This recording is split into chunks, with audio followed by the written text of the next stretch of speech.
Dans la vie, si tu perds ton travail et que ta femme est encore à côté de toi, ça te donne la force de continuer de te battre. Ça te donne la force de supporter. Ça te fait un bien fou. Si tu perds ta femme et que tu gardes toujours ton travail et tes amis, c'est vrai que tu souffres, mais tu souffres un peu moins par rapport aux autres.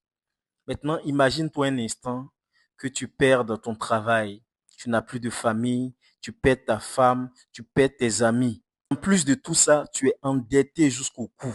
Qu'est-ce que tu vas faire? Telle est la question à 5 000 $. C'est vrai que dit comme ça, tu as l'impression qu'on parle d'un film, ça relève de l'utopie, du fantasme, de l'imaginaire et autres. Pourtant, c'est des situations vécues et moi-même, je les ai vécues personnellement. Je me rappelle à l'époque, il y a 15, 18 ans par là, je me retrouvais exactement dans la même situation. Des situations terribles qu'on ne peut même pas souhaiter au pire de ses ennemis. Les gars, j'étais dans le rouge. Je me rappelle que à cette saison-là, en un même mois, j'ai perdu ma ferme de porc, j'ai perdu mon restaurant, j'ai perdu ma maison, j'ai perdu ma chérie, j'ai perdu tous mes biens, et voilà, j'étais dans le noir complet. Je ne savais même pas où donner de la tête. C'était terrible, terrible, terrible. Au-delà de tout ça, j'étais endetté jusqu'au cou. Je devais un peu à tout le monde, hein. C'était terrible, les gars.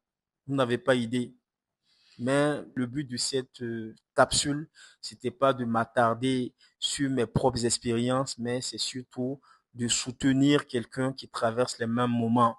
Je ne vais pas trop rentrer dans les détails. Ce que je trouve à dire ce soir, c'est simplement vous donner du courage, vous donner de la force, vous aider à pouvoir passer ce moment avec brio. Alors, ce que j'aimerais que tu retiennes au travers de cette capsule, c'est que quand ces moments arrivent dans votre vie, il y a trois choses importantes à savoir pour pouvoir les passer avec brio. La première chose à savoir, c'est que les saisons difficiles, très souvent dans la vie d'un homme, sont des indicateurs qui nous montrent qu'on est à la fin d'une saison. Quand ça arrive, enfin, nous, on est dans le feu de l'action, on ne sait pas trop. Voilà, on est dans notre vie, on a nos programmes et on est inscrit dans une continuité. Mais le Créateur qui sait toutes choses d'avance et qui nous connaît mieux que nous-mêmes, qui connaît un peu ce qu'il faut pour que nous puissions maximiser, pour que nous puissions atteindre notre pleine mesure par moment, ça lui arrive de nous stopper net, surtout quand nos projets ne sont pas en phase avec ses projets.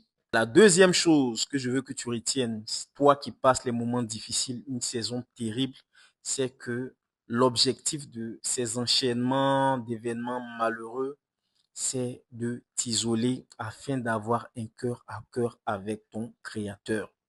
Ça me rappelle l'image de l'aigle qui a vieilli et qui n'arrive pas à atteindre une certaine altitude. Il va jusqu'au sommet d'une montagne, il se pêche là-bas. Et là-bas, il ne va pas pour la belle vue, hein, par le moyen de son bec. Il enlève ses plumes une à une jusqu'à ce qu'il soit complètement nu.